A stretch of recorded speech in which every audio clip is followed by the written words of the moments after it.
everyone. My name is Halle, and I'd love to start with an original poem that I've written as an ode to this program, which I love so much.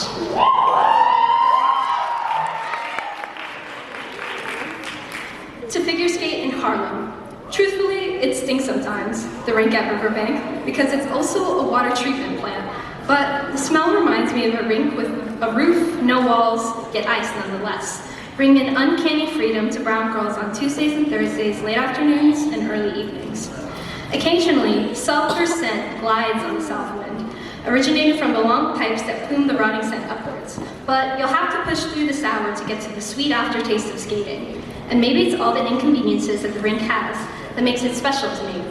Like the scoreboard in the rink that doesn't always say the time while learning skating skills and choreography, like the chilling winds that sweep the rink, attempting to chip away your warmth. Nonetheless, I love that this is definitely not where your ancestors ever thought you'd end up. That they were sure their genealogy would help you fight the heat and humidity on a Caribbean island, that their melanin would protect you from the sun, that the sweat would bead on your forehead and roll down your back, that you'd be a tropical blossom whose petals are meant to touch the sunlight year-round, but only seasonally do petals bloom here because there's some frost for the winter.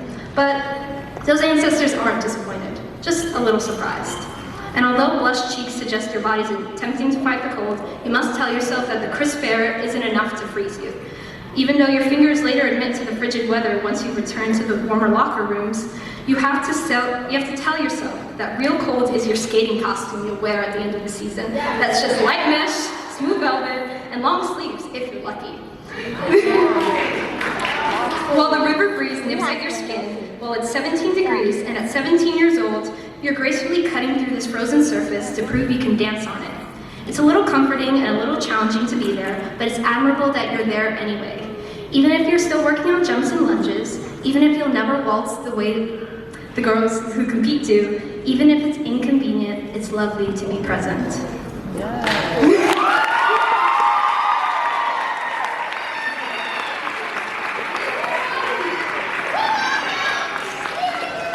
Well, that was the poem part of my speech, now I can get to the speech. Truthfully, my time at figure skating in Harlem was a bit segmented. I started in 6th grade, going till 8th, then had a COVID-ly intermission, and finally returned for 11th and 12th grade.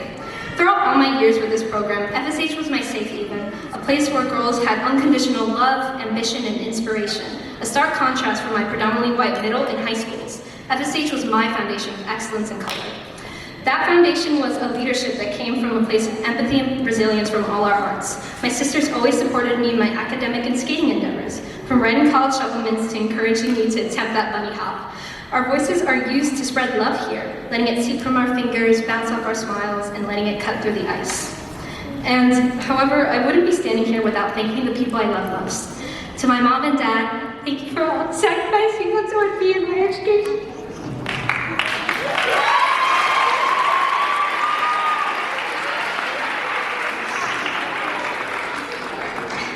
Daddy, thank you for all your late nights and always being there to see me shine and cry, making me smile at the end of a hard day. And to my mom, the strongest person I know.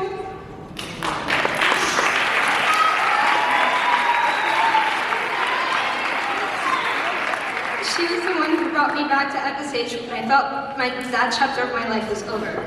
Her light always guided me through darker nights, and she knew I'd find my path, even if I wasn't sure of my own.